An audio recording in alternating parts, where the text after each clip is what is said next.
Ada yang menganggap bahwa ilmu tasawuf itu bukan dari ajaran Islam, bukan dari ajaran yang bersumber Quran dan hadis sunnah Rasulullah Sallallahu Alaihi Wasallam.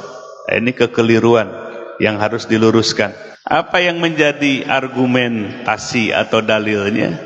Di mana ini sebagai pelajaran dasar, agama kita ada 3 rukun. Di masa Nabi disebut dengan iman, Islam, dan ihsan. Jadi di masa Nabi Jibril mengajarkan, ketika itu Jibrilnya menjelma menjadi seorang laki-laki, di mana penampilannya disebutkan dalam hadis itu rambutnya hitam legam, gamisnya rapih, seperti tidak menunjukkan bekas bepergian yang jauh.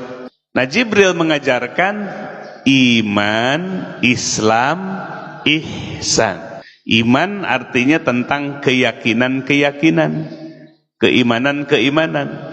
Itulah yang disebut dengan rukun iman yang 6. Yang kedua, Jibril mengajarkan Islam, ketundukan terhadap aturan. Itulah yang disebut dengan rukun Islam yang 5. Yang ketiga, Jibril mengajarkan ihsan. Ihsan ini adalah anta'budallah ka'annaka taroh fa illam takun taroh fa innahu yarok. Engkau beribadah kepada Allah, saking qalbu kita dipenuhi oleh musyahadah, keyakinan kepada Allah. Di saat itu ka'annaka taroh, seolah-olah engkau melihat Allah. Fa illam takun taroh, kalau tidak bisa melihat Allah, fa innahu yarok, maka sesungguhnya Allah selalu melihatmu. Jadi dalam ihsan itu seolah-olah melihat Allah disebut musyahadah. Musyahadah itu penyaksian, bukan melihat tapi penyaksian. Penyaksian oleh qalbu kita. Atau yang kedua, muraqabah, merasa dilihat, diawasi oleh Allah. Jadi di masa Nabi nggak ada, jangankan baik ilmu tasawuf, ilmu tauhid dan ilmu fikih pun nggak ada di masa Nabi. Istilahnya, ajarannya ada, tapi tidak disebut dengan istilah ilmu tauhid, ilmu fikih, dan ilmu tasawuf. Yang ada istilah nama iman, Islam, dan ihsan. Di abad kedua Hijriah, para ulama ada yang istighol, tajarrud, berkonsentrasi dalam bidang iman, tentang kepercayaan, tentang keimanan. Akhirnya disebutlah ilmu yang membahas tentang keimanan itu, iman itu, dengan istilah ilmu tauhid atau ilmu akidah. Ilmu tauhid atau ilmu akidah. Konsep-konsep yang muncul seperti Asy'ari dan Maturidi. Konsep Asy'ariyah dan Maturidiyah itu konsep tentang keimanan atau ilmu tauhid atau ilmu akidah. Jadilah konsep ilmu tauhid. Yang kedua, Islam rukunnya 5, syahadat, sholat, dan seterusnya. Ada ulama yang istighol wa tajarrud, mengkonsentrasikan dalam Islam ini tentang syahadat, tentang sholat, tentang puasa, tentang haji, umroh. Maka pada akhirnya memunculkan satu disiplin ilmu dengan istilah ilmu fikih.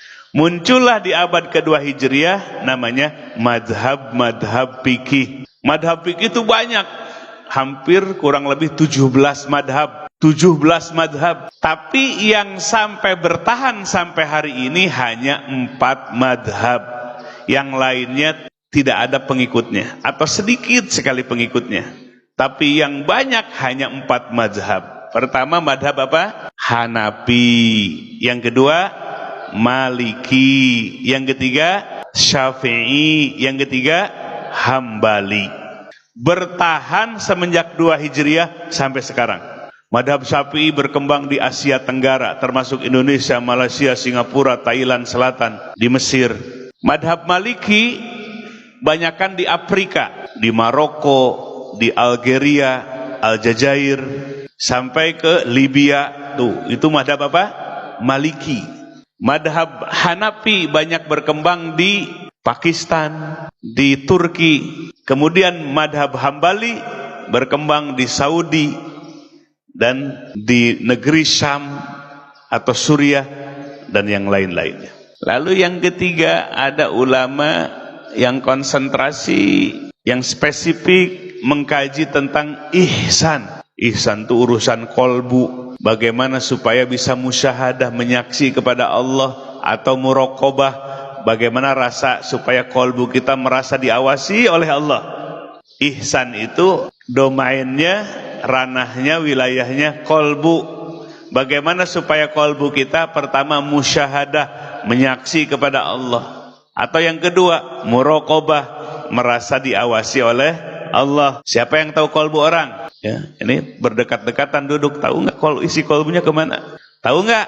Enggak, misteri. Allah mengetahui gerak-gerik kolbu kita, buruk sangkanya kita, baik sangkanya kita, hasadnya kita, bersyukurnya kita. Itu wilayah-wilayah kolbu. Tawakalnya kita, keimanan kita yang tumbuh dalam kolbu, mahabbah, kecintaan kepada Allah dalam kolbu, Allah mengetahuinya. Makanya harus malu kepada Allah, takut kepada Allah, sebab Allah mengetahuinya segala-galanya. Ya, manusia mah bisa tertipu. Banyak kasus penipuan, banyak. Sebab lahiriahnya menggiurkan, ternyata isinya tipuan. Itu manusia tuh mudah tertipu. Sebab apa? Tidak tahu urusan yang kolbunya, yang gaibnya, yang misterinya. Tahu hanya zohir, yang kelihatan, yang kedengaran, yang bisa dipegang, itu. Nah, kemudian para ulama yang konsentrasi dalam ihsan ini, tentang kolbu, bagaimana supaya musyahadah, menyaksi kepada Allah, bagaimana kolbunya supaya muraqabah, merasa diawasi oleh Allah. Maka akhirnya muncullah satu disiplin ilmu, menjadi ilmu tasawuf. Tuh, clear nggak? Enak aja bicara, tasawuf itu bukan ajaran Islam. Tasawuf itu ajaran agama, ngambil dari ajaran Hindu. Dari mana itu? Mungkin dilihatnya orang Buddha kan suka bawa tasbih yang gede-gede tuh. Orang-orang tasawuf juga bawa tasbih pak gede-gede gitu. Disamakan seperti itu. Orang Buddha suka bermeditasi, bertapa. Orang tasawuf juga suka bertapa. Nabi bertapa di mana? Di Gua Hiro. Itu ajaran Islam. Walaupun Nabi belum diutus, tapi sudah dibimbing oleh Allah. Bertapa, bahas. Maka dalam ilmu tasawuf ada berujlah, mengasingkan diri, atau berkholwat, menyendiri. Kholwat, menyendiri. Ujlah, mengasingkan diri. Dianggapnya ujlah itu, ajaran tasawuf kholwat itu, dari ajaran agama Buddha, ajaran agama Hindu. Ya ini, makanya kalau belajar dari ustadz yang sepotong ilmunya, ya begitu dah, menyesatkan jadinya. Coba lihat, coba melek. Para ulama seperti Imam An-Nawawi, para ulama seperti Ibnu Qayyim Al-Jauziyah, para ulama seperti Ibnu Taimiyah, Syekh Ibnu Taimiyah, semuanya ngarang kitab ilmu tasawuf. Ini tiba-tiba ilmu tasawuf itu bukan dari ajaran Islam, dari agama Hindu, Buddha, Kristen, ajaran Yunani segala macam disebut. Para ulama kita sudah mengarang kitab-kitab tentang ilmu tasawuf. Dalam kitab Majmu'ul Fatawa karangan Syekh Ibnu Taimiyah rahimahullah, satu jilid khusus tentang ilmu tasawuf. Imam Ibnu Qayyim Al-Jauziyah membahas tentang ilmu tasawuf. Imam An-Nawawi mengarang kitab ilmu tasawuf dalam kitab Al-Maqasid An-Nawawiyah. Ini baru belajar segitu, sudah petang-tang-peteng-teng. Akhirnya orang jadi ragu dengan ilmu tasawuf. Padahal kitabnya bertebaran, yang ngarang ulama, a'immatul muslimin, para imam kaum muslimin di zamannya mengarang kitab tasawuf. Apalagi Imam Al-Ghazali. Nah, ini yang menimbulkan kerancuan pemahaman dalam agama. Menuding tanpa dalil, tanpa bukti. Ya, jadi kita jelaskan.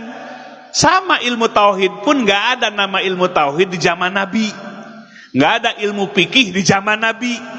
Nggak ada ilmu tasawuf di zaman Nabi. Tapi ajaran tauhid, fikih, dan tasawuf ada di zaman Nabi dengan istilah iman, Islam, dan ihsan. Clear nggak? Harus clear tuh. Ya, pemahaman terus clear. Jangan abu-abu. Harus clear, harus jernih. Nah, jadi ajaran tasawuf bersumber dari Quran, sunnah atau hadis Nabi yang dipahami oleh para ulama.